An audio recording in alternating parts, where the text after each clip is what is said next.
आज हम लोगों ने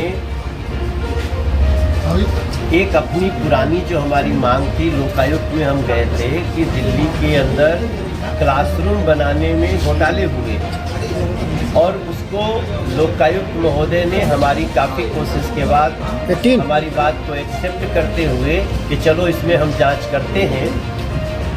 दिल्ली सरकार को, चीफ सेक्रेटरी को, विजिलेंस को इसमें जानकारी मांगी गई और आज सीवीसी की जानकारी आ गई है।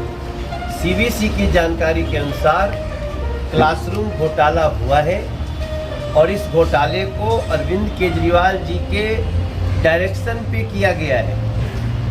जब जहां इतने बड़े टेंडर थे जो एलजी के टेबल तक जाते या डिपार्टमेंट में मंजूरी के लिए जाते, उसको 100 करोड़ से नीचे करने के लिए तोड़ करके 6 को 16 कर दिया गया, जिससे ये और जगह न जाना पड़े और आधे घंटे के अंदर अरविंद केजरीवाल जी के निर्देश पे इसको दे दिया गया और टेंडर 15-20 मिनट के अंदर ही जिसको मन किया उसको दे दिया और टेंडर जिसको दिया वो पहले से उस पर केस चल रहा है, जो अरविंद केजरीवाल का घर बना हुआ है, उसी कंपनी को ये भी दिया गया था।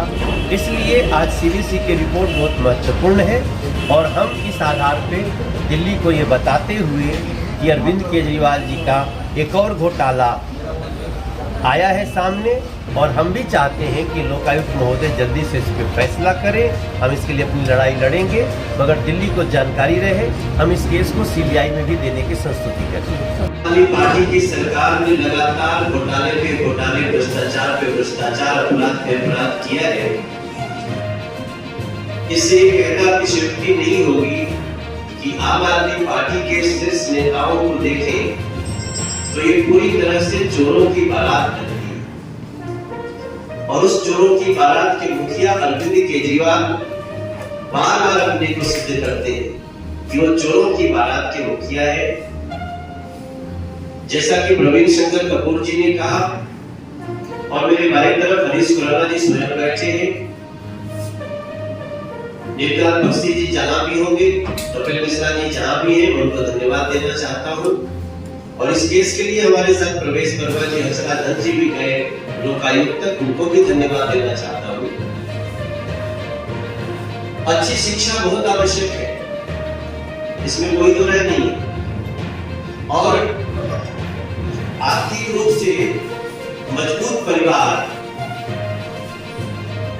वो भले ही प्राइवेट स्कूलों की तरफ जाते हो, लेकिन आज भी हमारे आम लोगों के बच्चे इन्हीं सरकारी स्कूलों में पढ़ते हैं और ये देश में कहा भी जाता है कि ज्ञान बहुत आवश्यक है। हालांकि जब हम ज्ञान की बात करते हैं तो हमें ये भी लगता है कि कहीं ज्ञान रावण जैसा न हो जाए। अभी दिल्ली के मुखिया, चोरों की बारात के मुखिया अरविंद केजरीवाल का ज्ञान, सारा ज्ञान हर जगह भ्रष्टाचार करने में ही लग रहा है।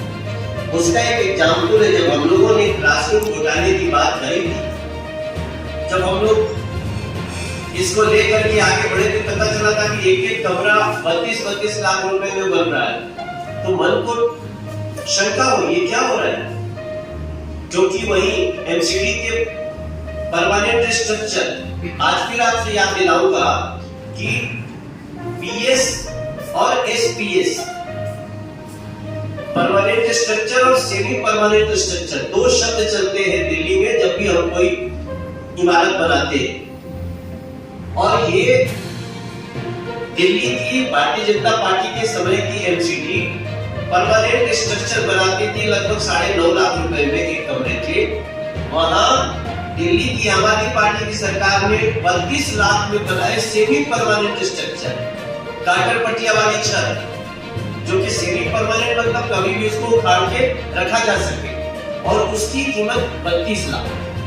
जब हम लोग इसमें आगे बढ़ते हैं तो आपको जान करके पता चलेगा कि जैसे कांग्रेस ने जो आजकल एक गठबंधन में उसने भ्रष्टाचार की सारी हदें पार कर दी, वैसे ही उसी गठबंधन के एक अरविंद केजरीवाल ने भी भ्रष्टाचार की सारी हदें पार की। जो मुख्य बिंदु पे हम आना चाहते हैं, आप सोचिए इस दिल्ली से क्या क्या निकला। एक्साइज घोटाला, हवाला घोटाला, पैनिक बटन घोटाला, दिल्ली जल बोर्ड घोटाला, डीटीसी बस घोटाला, शीशमहल घोटाला और अब नया आया है कमरों के क्लासरूम का घोटाला।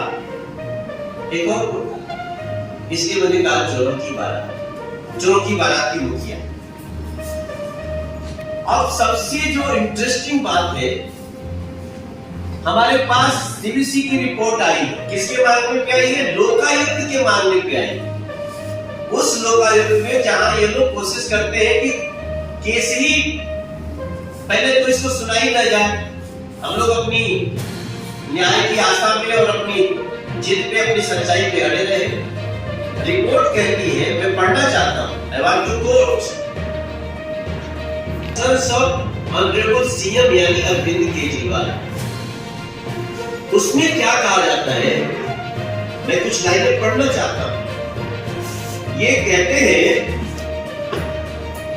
कि बहुत सारी बातें कहने के बाद कहते हैं therefore the original figure of 7180 classrooms that were to be